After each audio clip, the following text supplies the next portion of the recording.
बहुत समय पहले हिमालय की तलहटी में बसे एक शांत गांव शिवपुर में एक दिन एक साधु बाबा आए।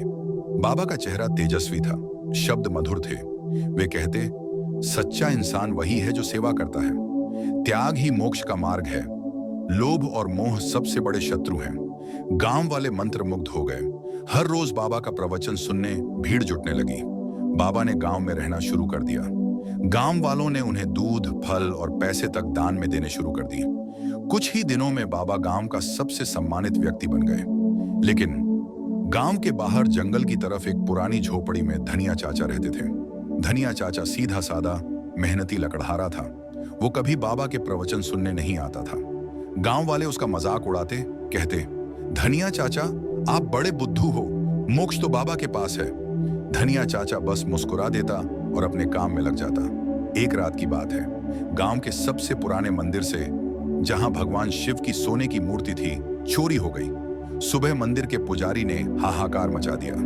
भगवान गायब हो गए, मूर्ति चोरी हो गई। पूरा गांव सदमे में आ गया। कई गांव वाले फूट फूट कर रोने लगे। बाबा ने गहरी आवाज में कहा, यह पाप किसी बाहर वाले का काम है। भगवान सब देख रहे हैं, चोर को सजा मिलेगी। गांव वालों ने भी हामी भरी, बिल्कुल बाबा जी। लेकिन धनिया चाचा अब भी चुप थे।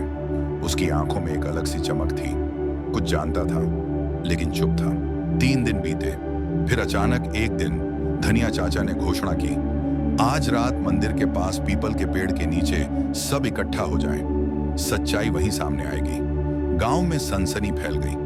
रात को पूरा गांव मशालें लेकर पीपल के पेड़ के नीचे जमा हो गया। हवा में अजीब सा सन्नाटा था। जुगनू टिमटिमा रहे थे। धनिया चाचा एक पुराने थैले के साथ आए। धीरे से थैला खोला और सबकी आंखें फटी रह गईं। थैले से वही सोने की भगवान शिव की मूर्ति निकली। गांव वाले चौंक उठे। चाचा, ये कहां से मिली? धनिया चाचा बोले, उस रात जब मैं जंगल से लकड़ियां काट कर लौट रहा था, मैंने देखा बाबा जी मंदिर के भीतर चुपचाप घुसे। मैं छुपकर देखने लगा। बाबा जी ने मंदिर का ताला खोला और मूर्ति अपने थैले में छिपाई। मैं पीछे पीछे चला और सही मौके पर उनका थैला बदल दिया। गांव वाले अवाक रह गए। बाबा घबराने लगे, पसीना बहने लगा। धनिया चाचा ने फिर बाबा का थैला खुलवाया। उसमें मंदिर से चुराई गई चढ़ावे की सोने की चूड़ियां, दान की रकमें और चांदी के सिक्के निकले। अब कोई शक नहीं रहा। गांव वालों ने बाबा को पकड़कर पुलिस के हवाले कर दिया। गांव वालों ने धनिया चाचा के आगे हाथ जोड़ लिए। धनिया चाचा मुस्कुराए और बोले, बोलने वाला हर इंसान सच्चा नहीं होता। असली पहचान उसके कर्मों से होती है, न कि उसकी बातों से। मीठे शब्दों से बड़ा कोई धोखा नहीं। जो अपने कर्मों से सच्चाई दिखाए, वही सच्चा साधु है, वही सच्चा इंसान है। गांव वालों ने सबक सीखा। उस दिन के बाद वे शब्दों से नहीं, लोगों के कामों से उनके चरित्र को पहचानने लगे।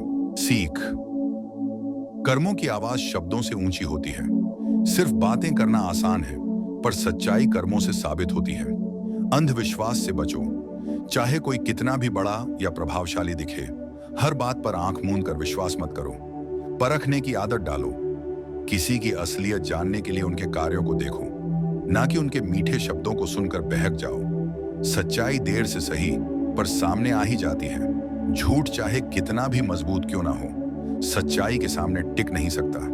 तो दोस्तों, यह थी भगवान गौतम बुद्ध और बौद्ध धर्म से जुड़ी एक बेहद महत्वपूर्ण सीख। आपको आज की यह कहानी कैसी लगी? कमेंट करके जरूर बताइए। और हाँ, ऐसे ही ज्ञानवर्धक और प्रेरणादायक किस्सों के लिए जुड़े रहिए। मिलते हैं अगली वीडियो में।